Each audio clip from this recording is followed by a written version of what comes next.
Hello guys, welcome to our channel. तो आज हम इस वीडियो में एलाइजा के बारे में बात करेंगे। So ELISA is a plate based immunoassay use to detect और क्वांटिफाई एंटीजन और antibody using specific antigen antibody binding and an enzyme generated colour signal.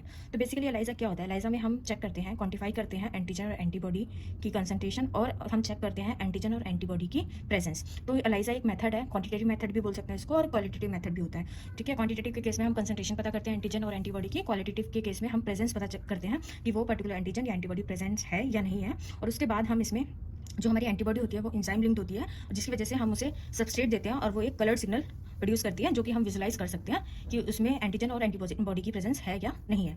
अब हम टाइप्स ऑफ एलाइजा की बात करें तो एलाइजा के 4 टाइप्स होते हैं बेसिकली। एक होता है डायरेक्ट एलाइजा, दूसरा होता है इनडायरेक्ट एलाइजा, और थर्ड होता है सैंडविच एलाइजा, और फोर्थ वन है कॉम्पिटिटिव एलाइजा। इस वीडियो में हम डायरेक्ट एलाइजा के बारे में बात करेंगे। सो बेसिकली डायरेक्ट एलाइजा में क्या होता है?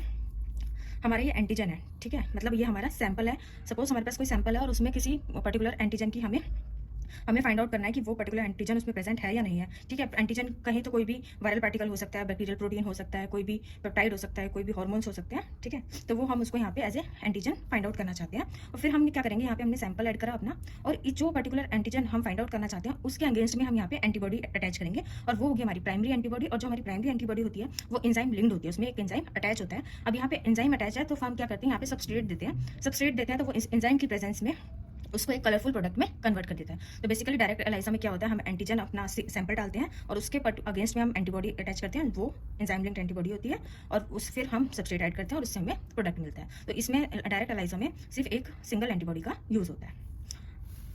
अब हम बात करते हैं कि हम कैसे इसको परफॉर्म करते हैं। तो सपोज कोई पर्सन है जो इन्फेक्टेड है वायरस से या फिर किसी बैक्टीरियल इन्फेक्शन से, वो उसको इन्फेक्शन हो गया है। ठीक है, तो हम क्या करेंगे, उसका ब्लड सैंपल लेंगे। ठीक है, ब्लड में से हम उसका सीरम एक्सट्रैक्ट करेंगे, और जो सीरम होगा उसमें प्रेजेंट होगा वो पर्टिकुलर एंटीजन, डेट इज या तो कोई वो वायरल पार्टिकल हो सकता है, वायरल प्रोटीन हो सकता है, बैक्टीरियल प्रोटीन हो सकता है। ठीक है, उसमें प्रेजेंट होगा। और जो हमारा ब्लड सैंपल होता है इसको हम मेंटेन करते हैं पीबीएस बफर में। उसका रीजन ये होता है क्योंकि जो हमारा पीबीएस होता है उसका पीएच होता है 7.2 to 7.4, और जो ब्लड का पीएच होता है वो भी 7.4 होता है। तो इसलिए वो हम स्टेबिलिटी मेंटेन करते हैं। अदरवाइज अगर हम पीएच चेंज करेंगे तो जो एंटीजन है उसमें भी कुछ चेंजेस आ सकते हैं। अगर कुछ भी चेंजेस आए तो जो हमारी एंटीबॉडी जो बाइंड करती है वो फिर बाइंड नहीं कर पाएगी। तो इसके लिए उसकी स्टेबिलिटी मेंटेन करने के लिए उसको पीबीएस बफर में हम रखते हैं।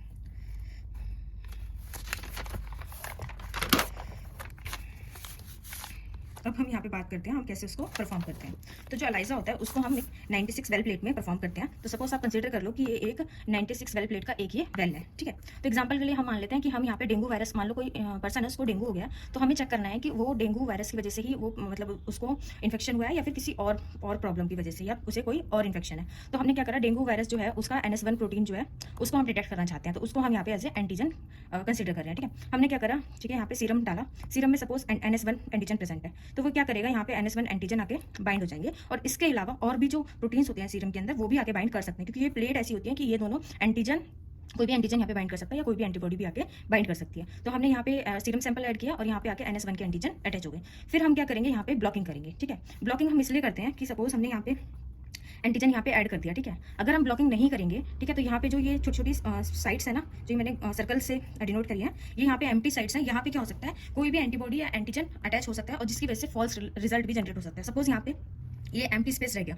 और मैंने इस एंटीजन ऐड करने के बाद यहाँ पे एंजाइम टैग एंटीबॉडी ऐड करी, तो जब मैं एंजाइम टैग एंटीबॉडी ऐड करूंगी तो वो एंटीजन के साथ साथ इस सरफेस पे भी अटैच हो सकती है, जिससे हमें फॉल्स पॉजिटिव रिजल्ट मिल सकता है। इसकी वजह से हम यहाँ पे ब्लॉकिंग करते हैं, और जो ब्लॉकिंग होती है वो हम BS से या फिर नॉन फैट ड्राई मिल्क से करते हैं।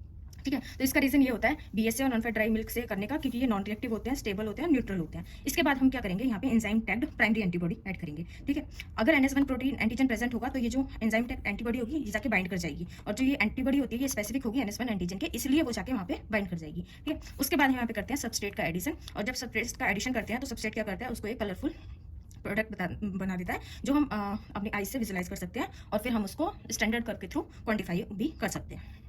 ठीक है, अब यहाँ पे जब भी कलर आ गया तो जो कलर इंटेंसिटी होती है वो हमें बताती है कि कितना टारगेट का कंसंट्रेशन है। मतलब कम कलर इंटेंसिटी है तो कम टारगेट का कंसंट्रेशन है, ज़्यादा है तो ज़्यादा टारगेट का कंसंट्रेशन है। ठीक है, और फिर क्या करते हैं, जब हम इसको रीड भी कर सकते हैं। ठीक है, हम इसकी एब्जॉर्बेंस मेजर करते हैं उस कलर की यूजिंग एलाइजा रीडर। ठीक है, इसका जो डिटेल है वो मैं आपको आगे के वीडियोस में बताऊंगी।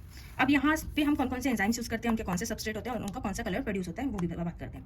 तो जो फर्स्ट एंजाइम के बारे में लिखा मैंने यहाँ पे, ये सबसे कॉमन होता है हॉर्स रेडिस पेरोक्साइडिस, इस शॉर्ट फॉर्म बोलते हैं HRP। इसके जो सबस्ट्रेट होते हैं वो होते हैं OPD, TMB, ABTS। ठीक है, OPD का कलर आता है एम्बर कलर, TMB का ब्लू कलर, ABTS का ग्रीन कलर।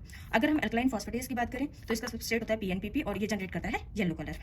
और ये जो हमने पूरा एक्सपेरिमेंट परफॉर्म किया, ठीक है, सैंपल एडिशन से लेके ब्लॉकिंग फिर एंजाइम एडिशन, यहाँ पे हम हर एक स्टेप के बाद जो है वॉशिंग परफॉर्म करते हैं, क्योंकि अगर हम वॉशिंग परफॉर्म नहीं करेंगे तो जो एक्स्ट्रा पार्टिकल्स होंगे या एक्स्ट्रा जो नॉन स्पेसिफिक एंटीबॉडी या कुछ भी प्रेजेंट होगा सैंपल में, वो फॉल्स पॉजिटिव रिजल्ट दे सकते हैं। इसलिए हम हर एक स्टेप के बाद वॉशिंग परफॉर्म करते हैं, ठीक है। अब सपोज कि हमारे सैंपल में डेंगू के स्पेसिफिक NS1 एंटीजन है ही नहीं, तो क्या होगा, NS1 एंटीजन प्रेजेंट नहीं है तो वो बाइंड नहीं करेगा। जब वो बाइंड नहीं करेगा तो वहाँ पे जो एंटीबॉडी प्राइमरी हमारी एंटीबॉडी है एंजाइम टैग, वो भी बाइंड नहीं करेगी। जब एंटीबॉडी बाइंड नहीं करेगी तो वहाँ पे कोई कलर प्रोड्यूस नहीं होगा। तो बेसिकली डायरेक्ट एनालाइजर में सिंपल है, वहाँ पे हम सैंपल ऐड करते हैं और enzyme tag primary antibody add करते हैं और वो वहाँ पे कलर जनरेट करिए। उसके बेसिस पे हम पता कर पा रहे हैं कि पर्टिकुलर कोई इन्फेक्शन है। सपोज अगर डेंगू के स्पेसिफिक कोई एंटीजन हम डिटेक्ट कर रहे हैं तो पर्टिकुलर डेंगू वायरस का इन्फेक्शन है या नहीं है। अगर कोरोना का है तो कोरोना का इन्फेक्शन है या नहीं है, मलेरिया है तो मलेरिया का इन्फेक्शन है या नहीं है। तो ये एक छोटी सी वीडियो थी जिसमें मैंने डायरेक्ट एलाइजा के बारे में बात करी। अब नेक्स्ट वीडियो में हम इनडायरेक्ट एलाइजा के बारे में बात करेंगे। So thank you.